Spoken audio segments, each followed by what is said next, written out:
What up, yo? It's your boy Matthew Maley from MatthewMaley.com. Wanted to do another poker recap video here for the first event of the Full Tilt of Poker series that I played in day before yesterday.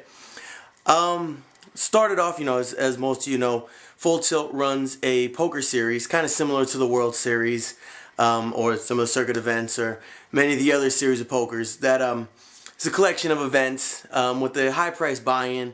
These ones range anywhere from $216 all the way up to, I believe there's a couple that are over $2,000. And it's a month's worth of tournaments with a very high prize pool because there's a very high number of entrants. A lot of them are kind of crapshoots, but you get a few that are pretty solid events. I was able to qualify for 2 events, and the first one was the event number 1, which was the $216 no limit hold'em event. Started off with $5,000 chips. Blinds are 12-minute rounds, so not great, but not too bad. There are some even worse, quick blind rounds online, but it isn't too bad, So I started off okay. Had a couple of hands drop me a little bit, chased a straight on one and chased a flush on another, so I dropped down a little bit, but ended up picking up Queen 10 on the big blind.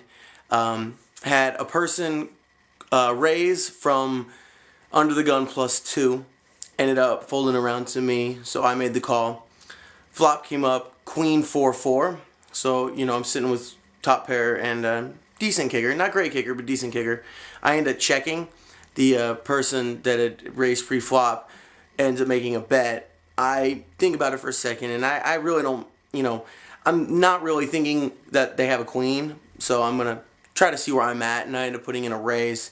At this point, the blinds were 30-60, and he had raised pre-flop to 180, so I called that, and then had bet, I believe, 240 on the flop, and I raised it to 600. At which point he called. When he called, it's kind of weird. I got this instantaneous feeling of you're beat, and I don't really know why. I don't know why I didn't think of it beforehand or why it didn't hit me beforehand. But I really had a feeling of he had either king queen or ace queen, and that's just the feeling I got. Poker a lot of time is a game of feelings, and that was my feeling for the time. So I ended up, when the turn card came out of blank. Turn card came out of deuce, no flush draw, no straight draw. I ended up checking to him, and I pretty much had given up on the hand at that point. Unless a 10 hit, I really felt that I was beaten. So I checked to him, at which point he put in about a $900 bet into a pot that was about $1,400.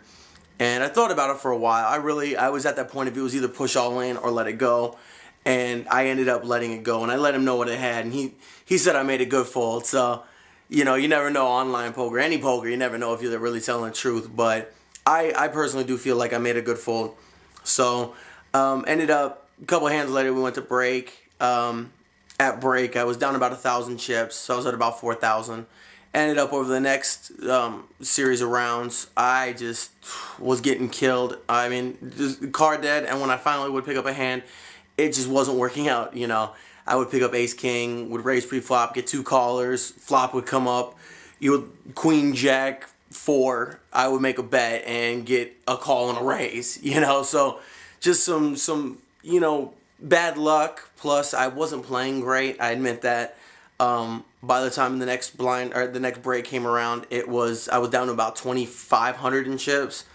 So then blinds went up to 100, 200 with a $25 ante. So, I'm sitting with 2,500 chips.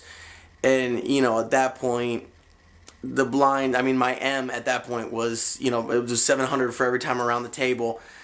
So my M was 4. Not exactly a good place to be. So I ended up picking up ace-9 suited on the button, and it was folded around to me. So I pushed all in, really just hoping to take down the blinds and antes. Small blind then called me. Big blind ended up going all in as well, but had less chips than I did. I had ace-9 of hearts. Small blind had ace-king, diamond and club, and then big blind had king-queen, spade and heart, I think. regardless, it didn't matter.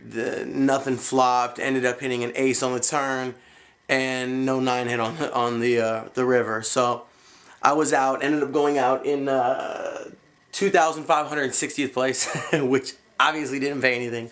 But I'm not too disappointed with my play. I mean, there's always ways I can look at it. Could I have mucked my ace-9 to that spot and waited for a better spot? Maybe. But I don't feel like that was ideally... Yeah, I think that was my ideal situation to push. I just got unlucky that somebody had ace, had ace-king. If that guy hadn't had ace-king and the king-queen would have called me, I would have doubled up. So there's not a whole lot you can do about that. There were a couple hands in between there that maybe I shouldn't have chased. I had one hand that I had the nut flush draw, and I didn't have pot odds. And even with my implied odds, I still made a suspect call.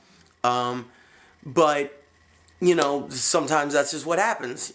Sometimes you got to take those chances, because if I would have hit it, if I would have hit my card on the turn, I would have had the nuts, and I would have, probably pulled a very large hand, and I probably would have doubled up. So I can't really, say that I'm unhappy with my play. I wish I wouldn't have been as unfocused on a couple hands for a little stretch in there, but that's my own fault. And you just learn from your mistakes. So tomorrow is event number 5, which is another $260 event. So we're going to try it again, and hopefully I'll do better than 2,560th place. But once again, Matthew Maley from MatthewMaley.com. Want to do a quick poker recap for event number 1 of the Full Tilt of Poker series. And once again, thank you all for support and checking my other videos. Peace out, y'all. I'm still injured. It's tough to hit the record button.